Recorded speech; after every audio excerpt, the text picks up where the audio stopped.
Kita bicara mengenai PPNBM yang insentif diberikan oleh pemerintah, tentunya ini membawa suatu angin segar buat industri otomotif terutama. Kenapa saya mengatakan industri otomotif? Karena industri otomotif sudah tertekan penjualannya di tahun 2020 yang hanya sekitar 530.000.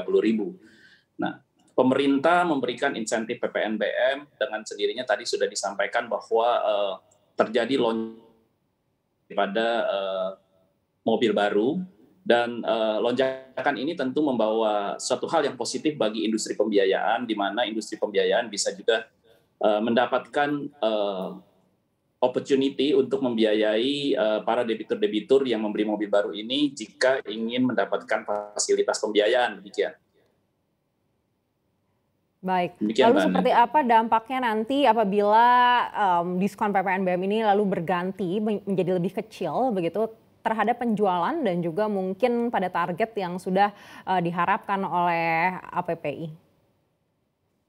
Ya, kalau kami melihatnya begini, bahwa bila nanti ada penyesuaian terhadap PPNBM, tentu pasti permintaan akan terus meningkat. Kenapa kami sampaikan akan terus meningkat? Pertama, tentu kita bisa melihat bahwa di tahun 2020 masyarakat kita tentu mendahulukan atau memprioritaskan kesehatan, kebutuhan akan makanan dan minuman untuk di rumah pada saat pandemi COVID-19 tentunya menjadi suatu wabah atau pandemi.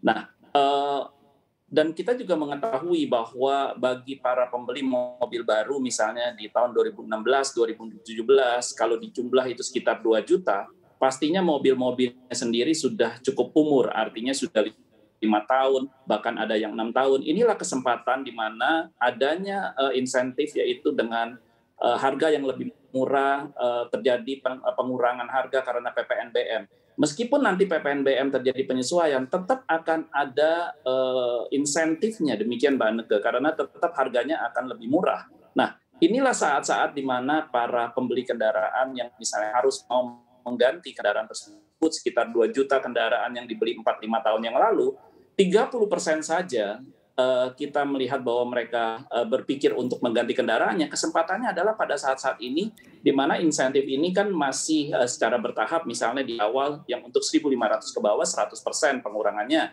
terus 50% dan terus berangsur menjadi 25%.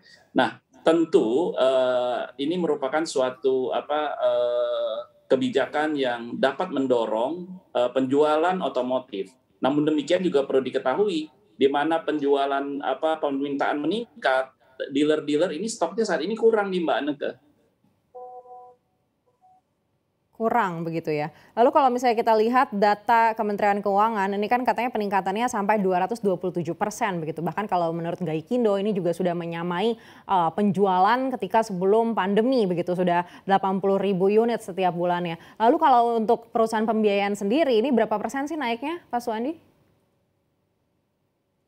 Kalau untuk perusahaan pembiayaan tentunya ini masih menjadi tantangan Mbak Neke, karena kalau kita melihat piutang perusahaan pembiayaan di tahun 2020 itu hampir semua perusahaan pembiayaan ini mengalami penurunan booking ya, atau mengalami pembiayaannya yang baru juga ataupun yang bekas juga turun sekali, sehingga yang ada hanya begitu banyak nasabah-nasabah kami yang lunas, dan setiap bulan itu hanya rundown. Kita punya terminologi adalah rundown. Rundown artinya adalah nasabah-nasabah lunas dan semakin turun piutang kita. Nah, tantangan buat kita bukan hanya sekitar 80.000 atau 70.000, harapan kita terus akan bisa meningkat lebih dari 100.000 agar kita bisa kembali pertumbuhannya menjadi positif, Mbak Aneka.